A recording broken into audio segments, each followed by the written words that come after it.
Welcome to the Good Growing Podcast. I am Chris Enroth, horticulture educator with University of Illinois Extension, coming at you from Macomb, Illinois, and we have got a garden bite for you today.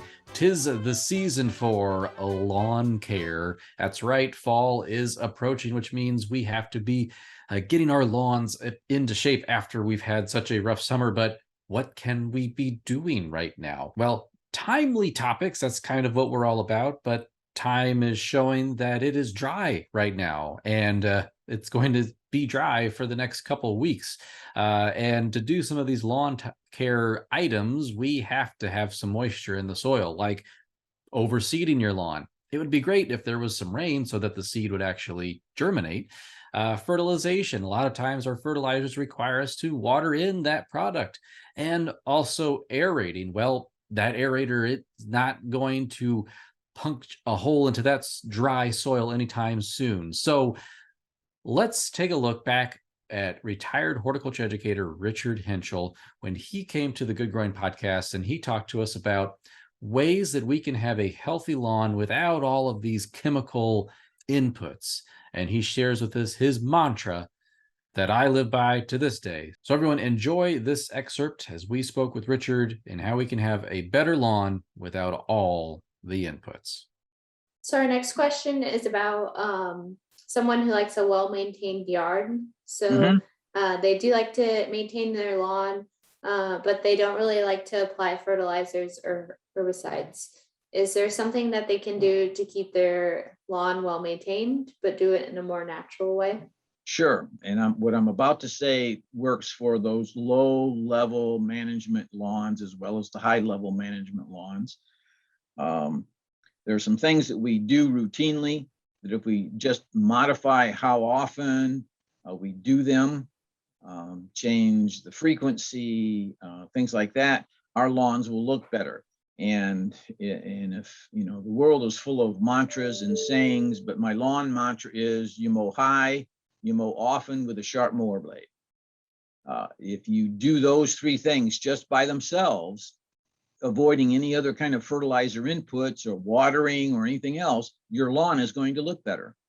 That taller grass blade generates more energy. There's more photosynthesis going on, so there's more energy for the grass plant in the roots. The longer grass blade will shade the soil, keeping it cooler. Something, again, grasses, our Kentucky blue, our grasses essentially here in Illinois are still cool season grasses for the most part. That longer grass blade that's shading the soil also shades weed seed from the needed sunlight it needs to germinate with. So our weed population is better managed.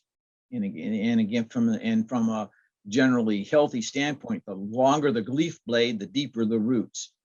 So if we're not going to water, that deeper root is able to get more moisture on its own and stay greener longer before the drought in the summertime, say in August, finally gets here and the lawns do go dormant. So there's a lot of benefits from just mowing high, mowing often.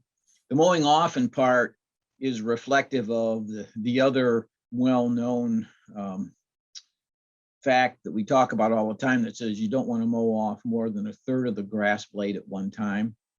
That's the often part. If you maintain that only mowing off 1/3 at a time, you will not slow the plant from growing. It will remain competitive against weed seeds, for example, or if there's a weed present, it remains competitive against the present weed. So the 1/3 rule is probably the worst one, or I shouldn't say the worst one, the hardest one to follow, because most of us think about mowing our lawn once a week, regardless of how much it's grown. So in the springtime, we might need to mow twice a week for a period of time. And in the summertime, maybe less than once a week. There's no purpose in mowing a lawn that is not growing other than to put the mower wheel track marks in the lawn to look like we've done something. In the fall of the year, there's a time again where the lawn's going to have that fall flush, but it's not going to be nearly the length of the flush that we have in the springtime, because in the fall the plant's putting its energy into the roots, and that's far different than seeing that flush growth in the springtime happen above ground. Yet there is going to be a smaller shorter flush in the fall though. So we might have to amp up our mowing frequency again in the fall for a short period of time. But those are the things that will make any lawn, regardless of the level of maintenance or the level of inputs, look that much better. The other part about the 1/3 clipping rule is that if you follow that, most often you do not have to collect the clippings. Your lawnmower chops them up fine enough that you just sift right back in. And the finer the leaf blade bits, the quicker they decompose, the sooner they turn around and collapse and generate and release, I should say, because of the decomposition, energy back into the soil that again is usable by the grass plant.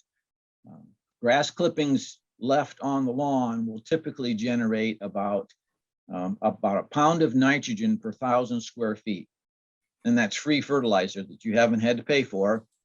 Doesn't have anybody's brand name on it, but the grass plant doesn't care. And you just have a very, you're returning that, you're recycling that. And the decomposition rate then of your quote unquote thatch layer is very good because your lawnmower's already chopped the grass blades up into very small, fine bits. So there's the other benefit of mowing often and following the 1/3 rule.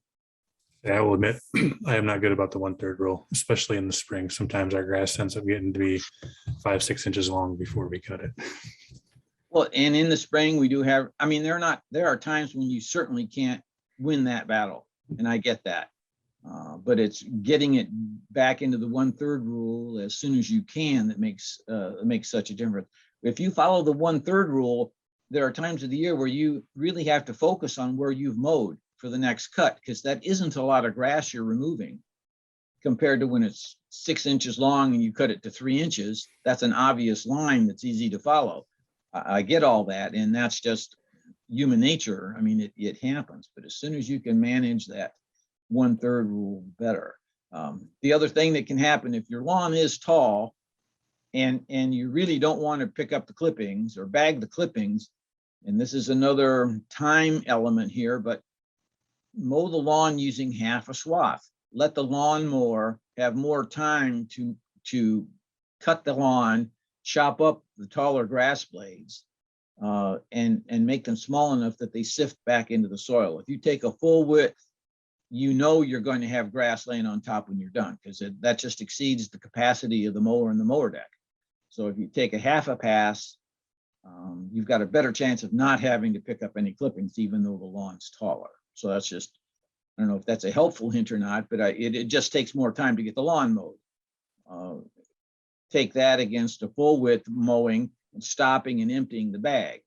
And I bet you half a width is still quicker than when you have to make all the trips to the compost pile or the waste bag if you're taking a full swath. So that's something else we can do.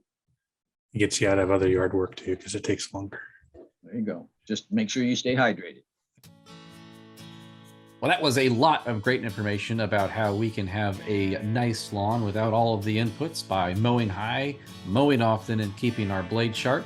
If you want to see the entire episode of how Richard gives us fall lawn care advice, that link is going to be down below in the description. So we have got a full list of topics that we have coming up on the Good Growing Podcast, from mulch to water conscious landscapes to climate and pollinators. So looking forward to talking with all of these people here on the podcast. So listeners, thank you for doing what you do best, and that is listening, or if you're watching us on YouTube, watching.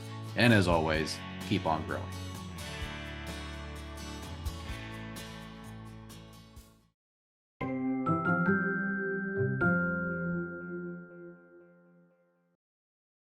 Well, that was a lot of